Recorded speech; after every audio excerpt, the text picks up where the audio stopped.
Hello, everyone. Welcome to our webinar today. The topic for today's webinar is State Energy Storage Policy, Best Practices for Decarbonization. This webinar is being presented by the DOE-OE Energy Storage Technology Advancement Partnership, also known as ESTAP. ESTAP is a collaboration between the U.S. Department of Energy, Sandia National Laboratories, and the Clean Energy States Alliance. And we have representatives from all of those organizations on the line today. Before we get started with our presentations, I'll go over a few very quick webinar logistics. All of our attendees are in listen-only mode. You have a couple of options described on your screen for how you can join the audio portion of the webinar. If you'd like to minimize your webinar console, you can click on the orange arrow that you see circled here. You can also click on that orange arrow to expand your webinar console. And one of the things you may like to do with your webinar console is to submit your questions and your comments. We will be saving about 15 minutes at the end of our presentations for a Q&A with the audience. We've got a lot of people registered today, so I expect we'll have a lot of questions. Make sure we get to your question by typing it in when you think of it. Don't wait until the end. A final note, this webinar is being recorded, and we will email you with a copy of the webinar slides and recording, probably today or tomorrow at the latest. And we will also post all of those materials on CESA's website at cesa.org/webinars. So with that, I will now hand it over to my colleague, Todd Olinsky-Paul. Todd is a Senior Project Director here at the Clean Energy States Alliance, and he will get us started today.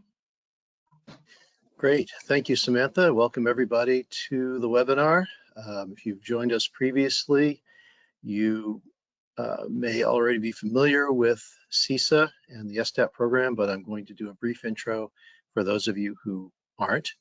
Clean Energy States Alliance, or CESA, is a membership organization for state energy agencies and staff. You can see the members' logos here on this slide. And essentially, we are a nonprofit that exists to help the member state agencies to develop and improve and run their programs. So that means anything that they're doing that has to do with solar or wind or storage or any other sort of clean energy programming that they're doing. And we also do a lot of other things for them, like producing webinars such as this one, newsletters.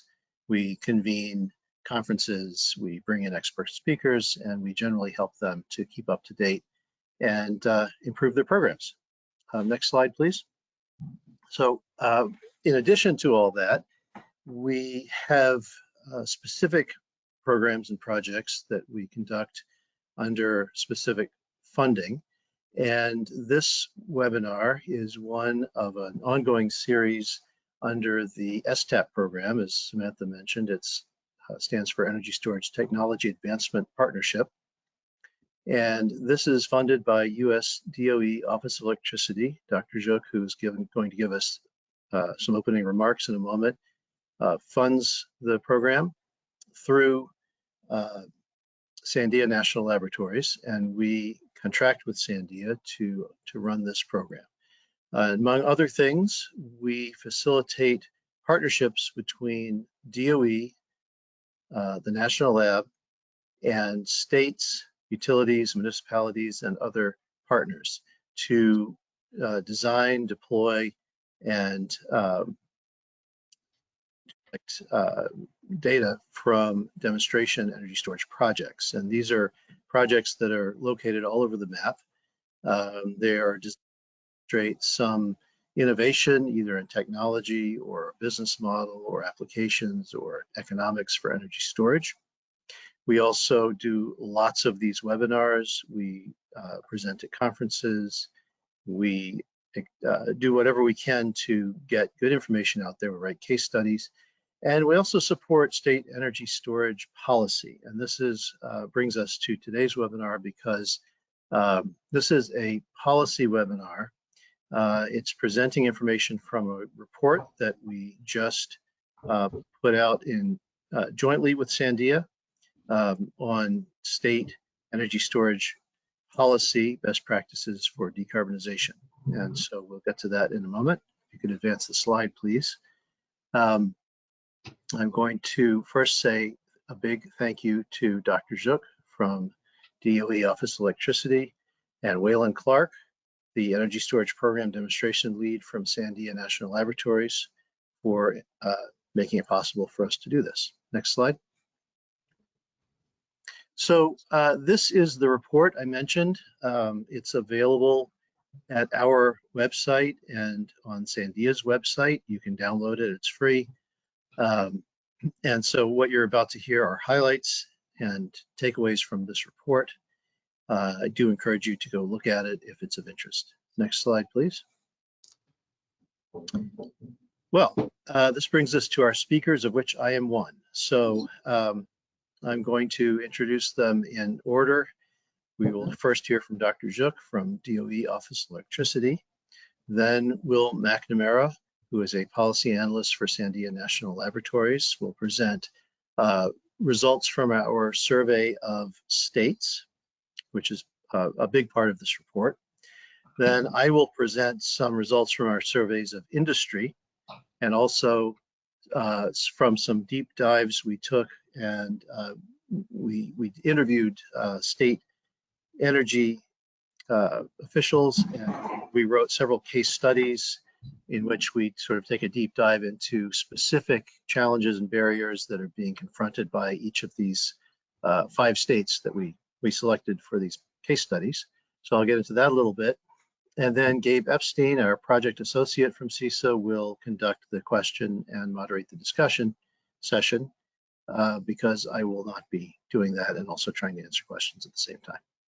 So with that, I think we're ready to hand it over to Dr. Gyuk for opening remarks. Hello, I'm Imre Gyuk, and I direct the energy storage program at the Office of Electricity at the Department of Energy. Early on in the development of this DOE storage program, I realized that top-down federal programs are not as effective as they might be. It's much more efficient to work with and through the states. State public utility commissions and state energy offices are at the center of actually making innovation work. Now, we have several ways of doing that. We have been organizing a series of webinars with states, with the state public utility commissions, and sometimes with state energy offices. Among the recent ones, we have New Mexico, District of Columbia, Illinois, the New England states, and many others. We are also able to work directly with states on critical planning issues, helping them develop models and suggesting policy. If storage is to support renewable energy and help to decarbonize the US, we have to establish an appropriate regulatory environment. Unfortunately, more than half of the states have not yet done so. It's our aim to help states to establish a strong framework for the deployment of storage. Today's webinar is part of this effort. And so it's my pleasure to call on Will McNamara from Sandia to give us his presentation. Thank you so much, Dr. Gyuk, and thank you, Todd, as well for the introductions. I will share my screen here, and hopefully you'll be able to see it. I will go off camera just to maximize my bandwidth, but I'll come back on for the Q&A. And let me see here. 1 second while I navigate this. Hopefully you can all see the cover screen. Yes, looks good. Okay. Well, thanks again. I'm really excited to be with you today and to discuss this report. I'm going to talk about the results specifically from the state survey. And of course, the link here is available. As Todd mentioned, please go get the report. It's roughly a 60-page report, so it's very in-depth. We're going to try to give you highlights today. And I believe that this is the first of its kind report that has information coming directly from the states and putting energy storage within a context of decarbonization.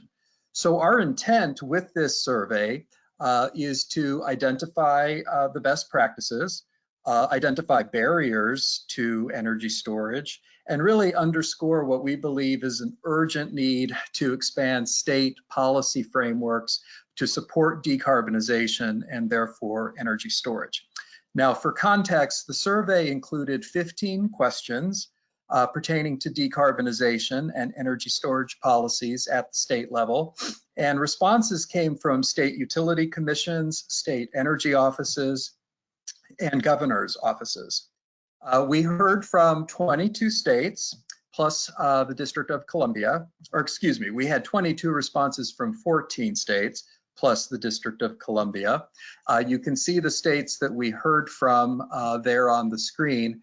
And what's really valuable is that the states we heard from reflected a very wide range of policymaking. We had states that are still new to their energy storage policy development. We heard from states that are very advanced. We included both in front of the meter storage in our questions, along with behind the meter storage. And we included both restructured states and vertically integrated states. And this was really key to the intelligence that we were able to compile from the survey, because the energy utility industry in the United States is far from homogeneous. It's very diverse. And a key element of that is whether a state is vertically integrated or restructured. That difference impacts how the state is approaching energy storage. At a high level, what we see is that in regulated states, policymakers, regulators are primarily concerned about how energy storage can solve grid operational problems, particularly at the distribution level. Of course, that makes sense because that's what state regulators oversee. And in restructured markets that are competitive, the trend that we have noticed is more emphasis being placed on the competitive market services, particularly in the wholesale markets for energy storage. This translates into how investments are being driven. And so I'll just spend a couple more minutes on that. On the vertically integrated state side, utilities are understandably concerned about cost recovery. So they need to make a case for either reliability or resilience and how storage is supporting the distribution grid. We're seeing a lot of increased activity around evaluating integrated resource plans for utilities to include energy storage. And of course, we have a number of examples of states that have adopted storage targets or mandates. Now, as I said, on the restructured side, the considerations for investment do tend to be more focused around those competitive market services, how energy storage is going to generate revenue.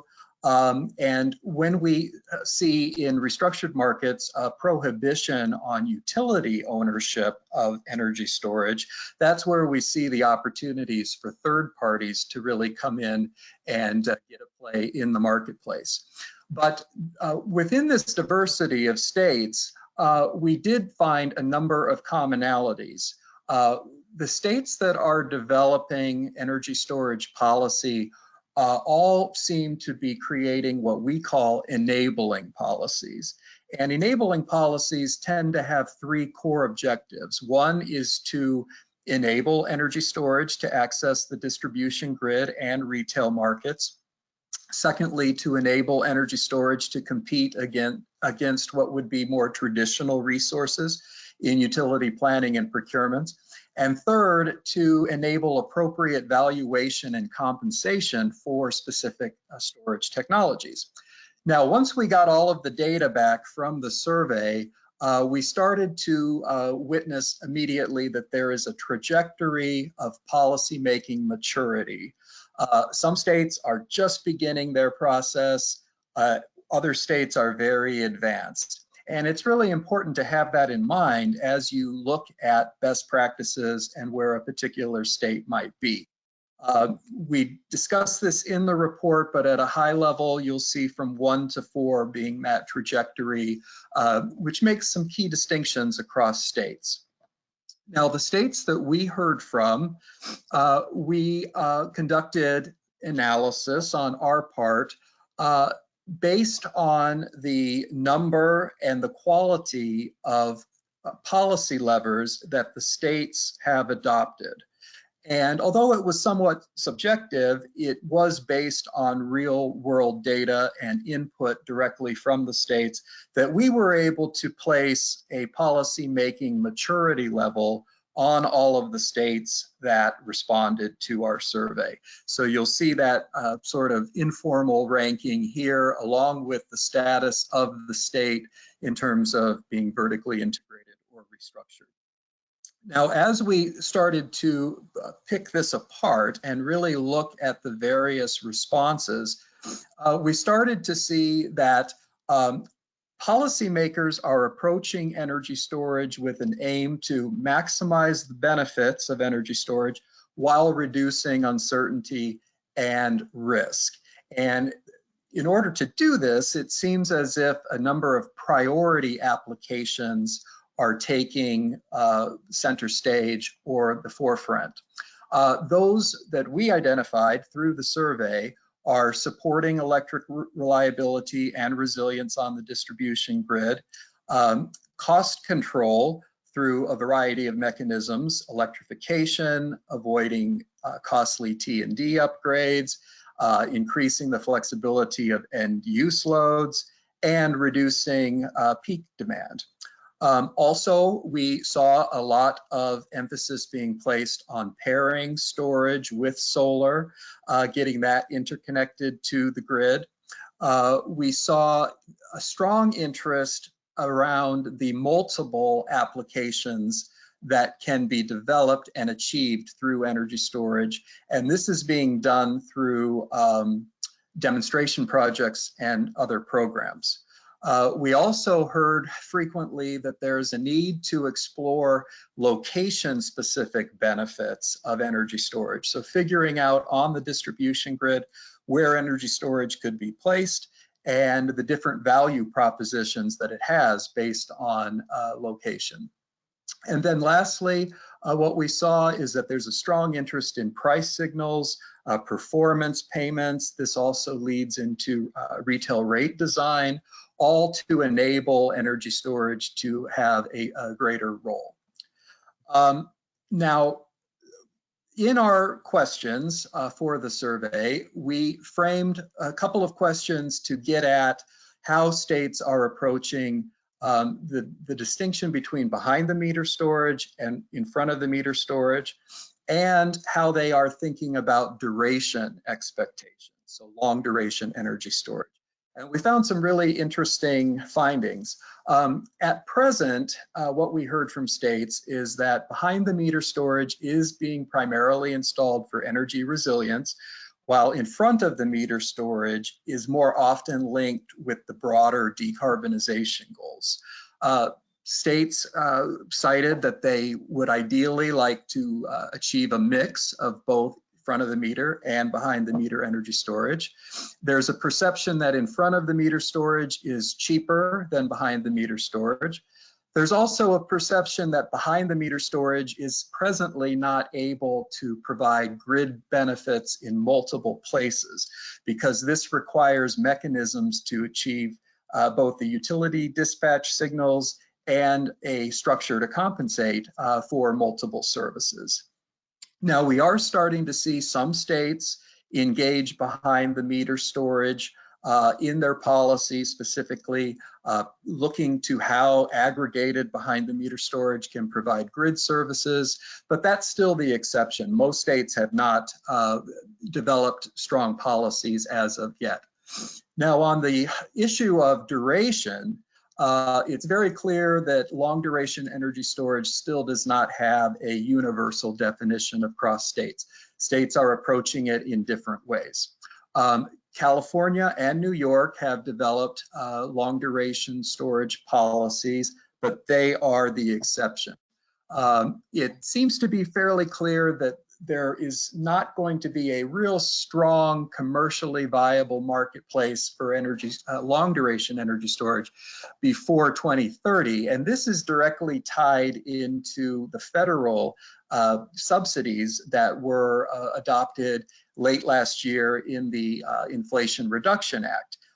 We're seeing, I believe, over the next decade, a lot of emphasis being placed on demonstrations, looking at various technologies, trying to prove a value proposition with ever longer durations of storage in multiple scenarios. And I think that that's going to be the theme between now and 2030, and with the hope that post 2030, a lot of these technologies will be proven and won't have to rely on a federal subsidy to succeed. Now, the next slide that I have for you is before we sent out our survey, work that we had done at Sandia. As Dr. Gyuk mentioned, we work directly with state utility commissions. We had identified 13 policy levers that to one extent or another are emerging at the state level. You see them all listed here. I won't read through them, but what was key to our survey is that we provided this list to the states and asked them to respond regarding which policy levers are most effective or more desirable, or the ones that they're most interested in. And that was really key because clearly the response that we heard back listed 5 policy levers that really rose to the forefront, and they are procurement mandates, utility ownership of energy storage, incentives, tax credits, or other subsidies, a state-sanctioned benefit cost analysis, and distribution system modeling for specific technologies being placed at specific locations. And the report goes into great detail on this, but I want to give you some quick insights as to what we heard from the states around these 5 top policy levers. On procurement mandates, there are still only about 9 states that have adopted a procurement target or mandate, so it's not by any stretch an essential approach. Some states have instead opted to develop incentives for focus on rate design, and some have looked at installing a mandate or a target and have ultimately decided that's not the path that they want to take. They instead want to focus on these other initiatives. So we found that to be very interesting. Also, it seems to be a growing trend, or at least an interest among states, that if they're going to have a target or a mandate, to carve out a specific amount of long duration energy storage that should be built into that goal. Now, on the topic of utility ownership, of course, this is largely determined by the competitive status of a state, whether it's vertically integrated or restructured. But we're starting to see models for ownership come into play. We had a couple states, in fact, that had pilot programs specifically focused on ownership models from which we were able to get a lot of intelligence. The third topic was the incentives, tax credits. I would say that this is arguably the most effective policy lever that we have seen to date. And I think the examples of California, New York, and Massachusetts indicate this. What I mean is that these 3 states routinely appear on lists of where the greatest amount of energy storage deployment is being seen. And if we trace that back, these 3 states also have long-standing incentive programs that developers have been able to take advantage of to absorb some of those high capital costs. We're also starting to see additional subsidies being applied for deployments that are in disadvantaged communities. This is part of the larger equity goals that we have seen in place. The fourth issue is the state-sanctioned benefit cost analysis. And what we mean by this is that there's still a lot of question around what is energy storage worth? What is its value? And what we're starting to see is that the regional focus, the locational focus is of increasing importance. So this issue is around a state not relying on what national trends are, but developing a benefit cost analysis that is something very specific to their own region. And then finally, as I've mentioned a couple times, this issue of defining where energy storage has the greatest value based on location-specific siting. The challenge that we heard on this issue is that there's still a lack of available modeling tools that really can assess this on a very granular level. But states are seeking this. They want to understand where energy storage is best placed on their distribution networks. So as I this wrap is up, your roughly 3 to 5 minute warning. I think you're doing fine on time. You'd ask for it. Thank you so much. And I am coming to my closure here. Some of the higher level challenges that repeatedly were cited by states is that within utility commissions, there's a lack of their own internal resources to develop energy storage policy, a lack of the bandwidth to do so.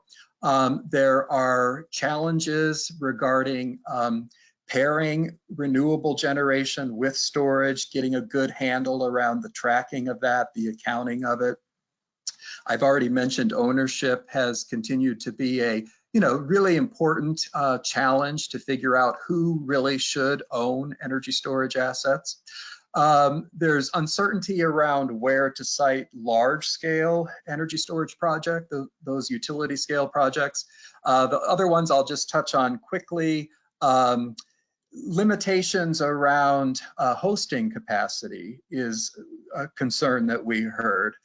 Challenges around legacy interconnection standards and permitting processes. Again, the perceived high cost of technologies and the uncertainty around the market readiness of certain energy storage technologies. Are they really capable of achieving scale? We heard that frequently from states. Some other high-level observations that came to our attention is that there's general acceptance among states that energy storage, particularly long-duration energy storage, is going to increasingly become a necessary tool to achieve decarbonization. So what we heard is that as the levels of renewable energy penetration continue to increase, especially at the 50, 60, 70% level, energy storage becomes increasingly critical. But at the same time, we heard that even those states that are most advanced in their policy making are still finding significant challenges with how to bring energy storage to scale within their decarbonization timeframes. As I'm sure you know, there's about 11 states that have self-imposed, pretty rigorous decarbonization goals, and there's concern about how energy storage will be able to meet those challenges. Most states, even the ones that have adopted those aggressive decarbonization goals, are still grappling with the exact amount of energy storage capacity that they will need. And so that goes back to the modeling efforts that are really important so that a state knows over the next 10 years, 20 years, et cetera, how much energy storage, finding that balance between in front of the meter and behind the meter is going to be needed. Let's see here.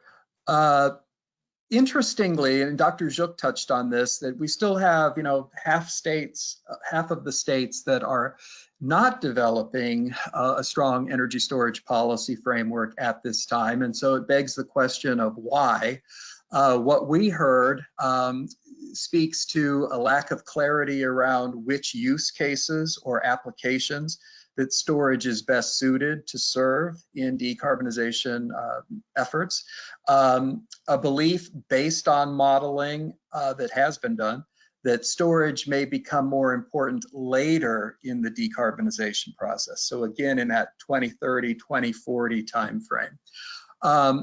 Then there is a tremendous need for sharing of best practices. And of course, that's one of the services that we provide within this program, is to help states that are struggling to figure out their own pathway toward energy storage policy, to hear from other states, similar states, what's worked, what's not worked, and this kind of sharing of the wealth of best practices. There's a real gap for that and a need for that. I'm going to wrap up here, and Todd is going to discuss the insights that we gathered from the industry side. I do, of course, want to reiterate our gratitude to Dr. Gyuk for supporting this really important work. And as I said, I think it's the first of its kind, hearing directly from states. If you have any questions for me that we can't get to today, don't hesitate to give me a shout via phone or email. And I'm going to stop sharing at this point, and we'll turn it over to Todd. Great, thank you, Will. That was fantastic. So I am going to be, let's see, you're going to put my slides up, Samantha, and then I will be able to advance those, right? Great. Okay. So thanks again, Will. This is Todd Olinsky-Paul with Clean Energy States Alliance, and I'm going to pick up from where Will left off, and hopefully, there we go. I can advance the slides. Yes, so in addition to surveying states, which is extremely important, we thought it would also be important to get the industry's take on state policy and programs and how industry views those, because obviously, one of the big impetus really behind state policy making in this area is to get markets started and to make it welcoming for industry to come and make investments in energy storage. And if that isn't happening, or if the industry isn't seeing state programs and policy as being welcoming and beneficial to them, then there's a disconnect there that's pretty important to recognize. So in addition to surveying the states, we also sent surveys to 6 energy storage development companies and 1 industry consultant. And you can see the list of the companies here on this slide. And the purpose of this was to compare their policy priorities with those of the states and find out whether the policies the states tend to adopt are the same ones most valued by the storage development community. And so we talked to Tesla and Sunrun and NL and so forth and so on. And as a result of that, there's good news and bad news. So the good news is that the industry respondents unanimously agreed that state energy storage policies, programs, and regulations are essential to their business, and affirmed that they invest most of their efforts toward building market share in states that adopt the most favorable energy storage policies. So this kind of confirms what we thought we knew, which is that state policy is really essential to building markets and allowing these companies to make a successful go of it. The respondents from industry were also nearly unanimous in viewing states with decarbonization goals or policies as more welcoming than states without. So what that says to us is that related policies and targets are also very important. And that includes things like RPS, renewable portfolio standards, decarbonization targets, and so forth. And the industry respondents unanimously cited incentives and tax credits as being the single most helpful type of state policy. And this agrees with the same assessment from the states that these incentive programs are the most immediate and important thing that states can do. So as long as markets remain immature, direct incentives are the most effective way to bridge the energy storage economics gap and make it possible for companies to make investments. So based on these takeaways, the recommendation would be to set supportive clean energy targets and use direct incentives such as rebates, performance payments, and tax credits as gap funding until markets mature. And the leading states are actually well underway in doing this. One more thing the industry respondents were unanimous about, almost unanimous about, was inciting utility ownership of energy storage as the least helpful policy. And this is where we start to get into the bad news. So if you recall what Will said, states identified utility ownership as among the top policies that they think are important. The industry cited utility ownership as among the least helpful policies. And that's probably because these storage development companies may view utilities who are owning storage as unfair competition, or at least strong competition for their business. They also mentioned that distribution system modeling and changes to solar net metering regulations were not very helpful. When asked which energy storage policy types they most want to see states adopt, the most popular answers were, again, incentives and tax credits, procurement targets and RPS requirements, and changes to interconnection standards. And we'll get to that in a minute because that, I think, connects back to the issue with utilities. I also want to note that two of the respondents said that while wholesale market policies, while state policies are very important, wholesale market policies are also very important. And they both independently cited Texas as an example of a state that lacks storage policies, but is attractive due to very friendly wholesale energy market opportunities. So comparing the state responses and the industry responses, the state policymakers and the industry storage developers agreed that storage procurement mandates and targets and storage incentives and tax credits are quite helpful. They disagreed on the value of utility ownership and distribution system modeling. So what does this tell us? State policymakers tend to view electric utilities as helpful or necessary partners in meeting their energy storage procurement goals. And it's obvious that if you're going to be making policy or regulation, that you need to take utilities into account, you need to work with them, because anything that interconnects to the grid, is pretty much doing so through utility infrastructure. So utilities are quite important from the state perspective. From the third-party energy storage developers' perspective, the utilities that are not just procuring but owning storage may be seen as competition or even impediments. And this one point I want to come back to, changes to interconnection standards were identified as among the policy types that the developers would most like states to adopt. And this again points to tensions between utilities and third-party storage developers. We actually, Clean Energy Group, which is CESA's sister organization, has a report coming out very soon, in the next few weeks actually, that digs into some of the bottlenecks that are caused by interconnection barriers to energy storage being able to not only be installed or deployed, but also interconnected to the grid. And if you can't interconnect to the grid, often there's no reason to build a project, because what you want is to be able to sell services into markets or to off-takers.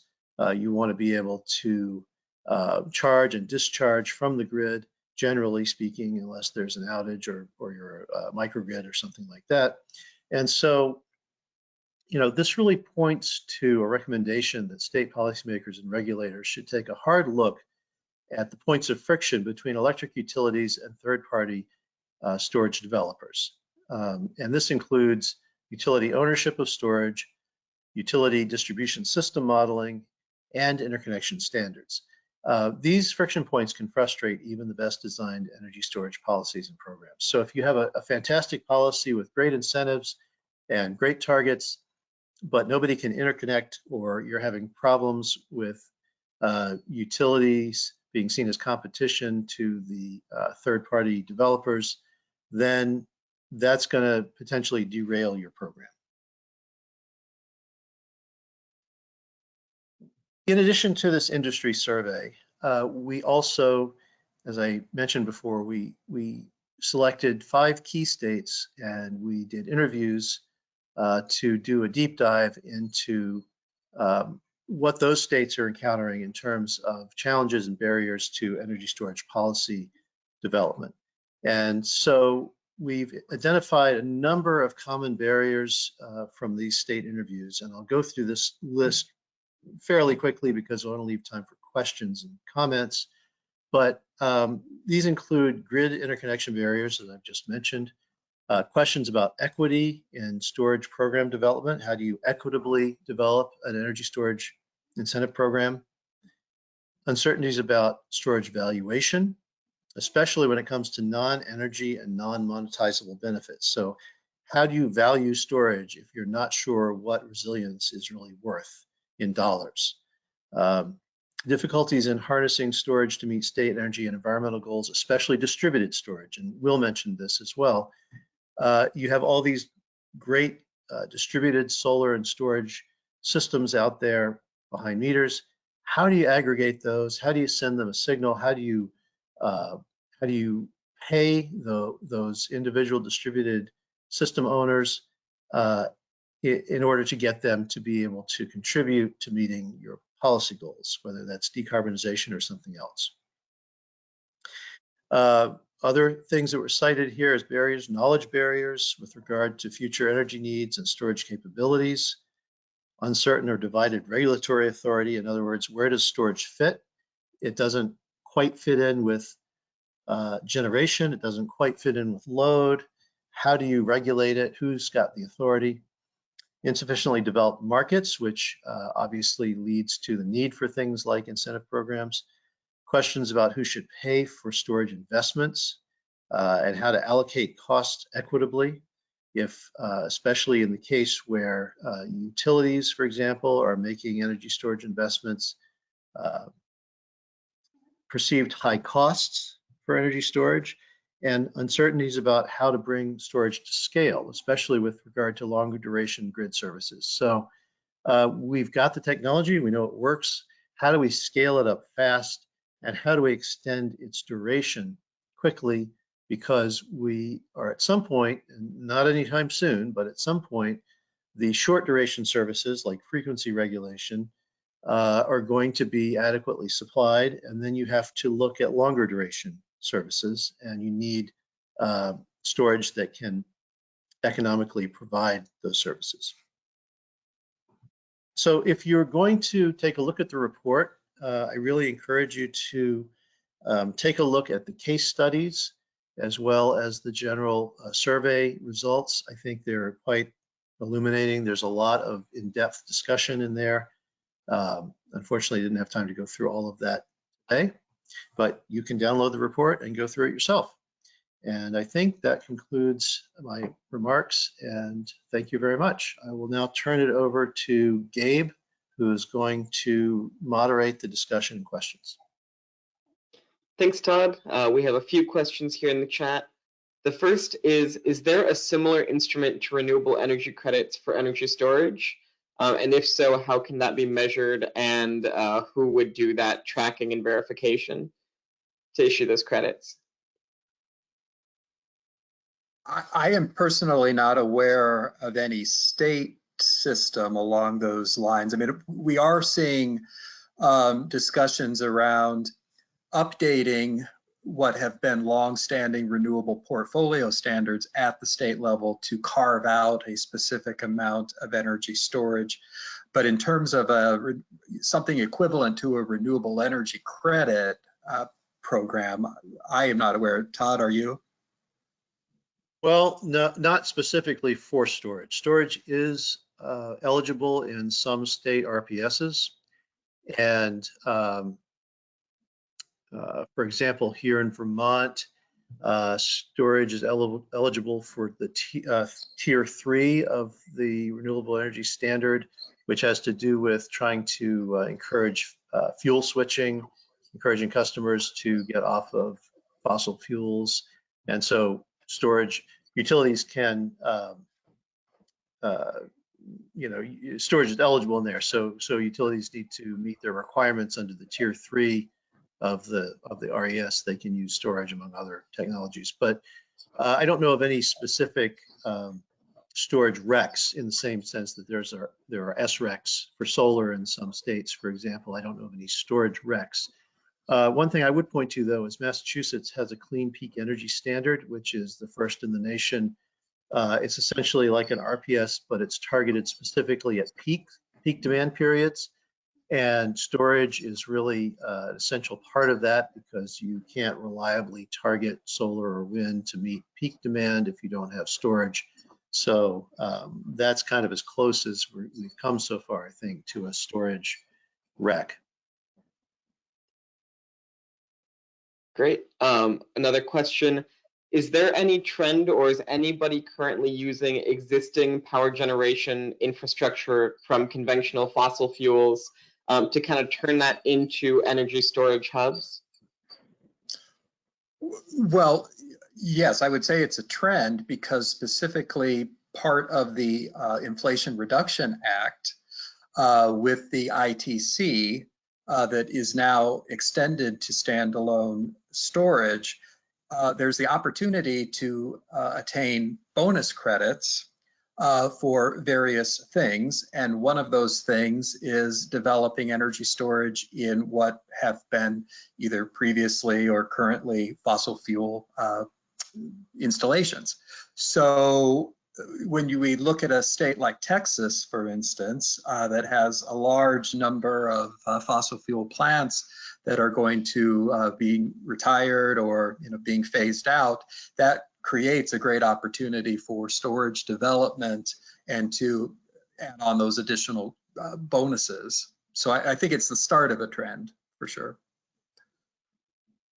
I would just add that I believe Illinois has a coal to solar and storage grant program. Bill, you might know more about it than I do, but I think they are looking to change over some of the coal, legacy coal infrastructure to solar and storage. Also, I would just point out that one of the shorter term services that storage can supplement and supplant are fossil fuel peaker plants. And there's a lot of impetus now to phase out peakers. Actually, CEG has a phase out peakers project. So if you want to go to the website, you can look that up. And essentially, you can replace peakers, which typically run on gas or oil, with solar and storage resources, and provide those peaking services, which typically those peaker plants only run about 5, 6, 7% of the year. So it's a very specific service. It's only called upon during the highest peak demand periods for usually just a couple of hours or 3 or 4 hours at a time. And so that's a service that storage is well suited for. Even lithium ion, which isn't a particularly long duration technology, is well suited to that. Yeah, I'm glad that you said that, Todd, because that is really important. And that issue of a state directing developers to replace existing peaker plants with storage, that predates the Inflation Reduction Act. So that has been a trend that's been in place for a while. Great. Next question. What can municipalities do to advance storage in their cities? Well, it's a little bit outside of the scope of this particular survey. We did not delve down to the city level. So I might defer that question for another time. Beyond, I think, what would be a general statement around incentives, tax credits that might be applied from a municipality rather than a state or in addition to a state. That is one idea that comes to mind, but maybe it raises the interest in doing a separate study on municipalities. Yeah, there are a few municipalities that are big enough or have enough money, like New York City and LA and so forth, that Chicago, the larger cities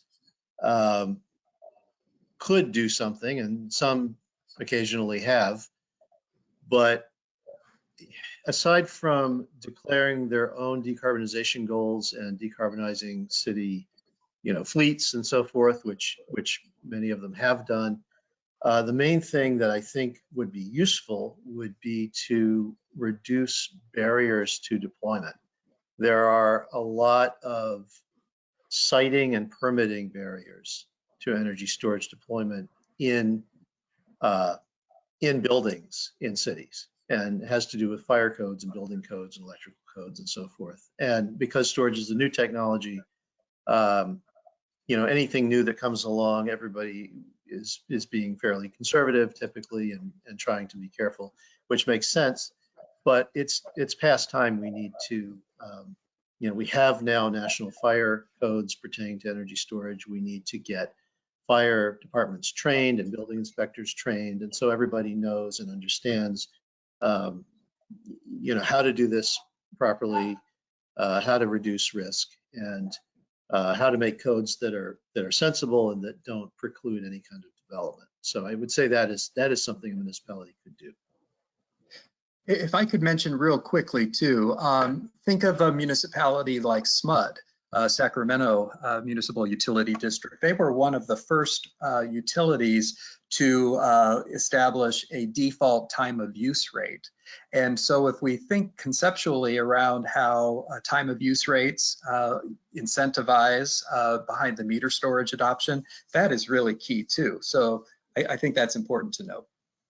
Yeah, that's true. They've also been the first to establish a pilot community storage model, which is very interesting.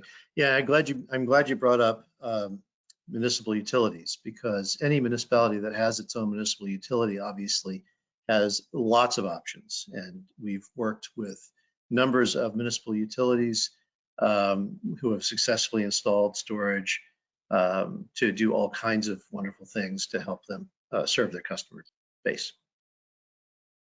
Great, thanks Will, thanks Todd. Another one kind of coming back to an older question. Given the absence of energy storage credit instruments, how are energy systems currently being compensated? Well, there's not one answer to that question, because it does depend on that distinction I established early on, whether we're talking about a vertically integrated state or a restructured state. Now, this was outside of the scope of our survey, but I'm hoping that our audience here would be aware of what's happening within the FERC orders.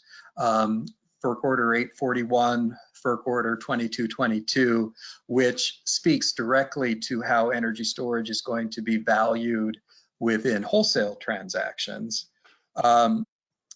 If we want to just contain it to the state level and the distribution level, I think that the value is being placed on those reliability services, the resilient services, but what those translate into specific values is really the challenge of the day.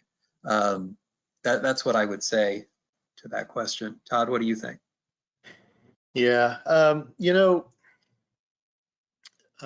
there was a big report called the State of Charge report that was commissioned by the Massachusetts energy agencies a few years ago. And one of their major findings after a year and $750,000 of research was that a major barrier to energy storage development and deployment is that it's very difficult for storage owners to be paid for all the services and applications that they're capable of providing. And that's sort of almost intuitively obvious. We don't, you know, it's a relatively new technology. Regulatory and market structures have not caught up with the technology. So the technology can do, 25 different things.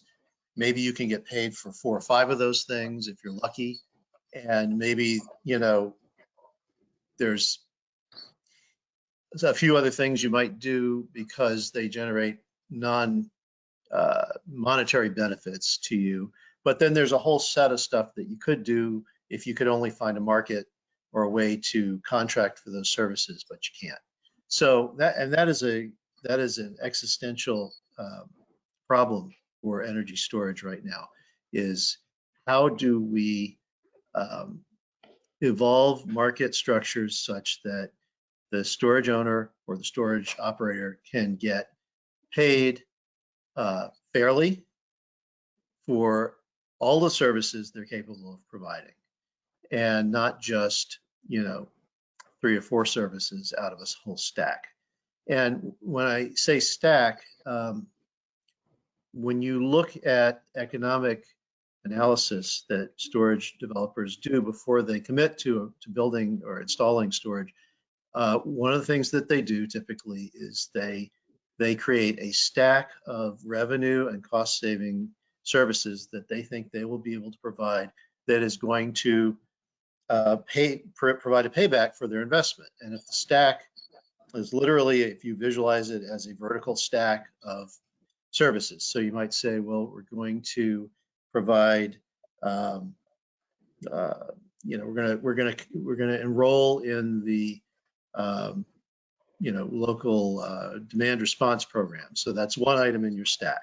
And then what else are we going to do? We're going to do demand charge management on our own facility. That's a second item in your stack. So you're going to stack up a bunch of stuff.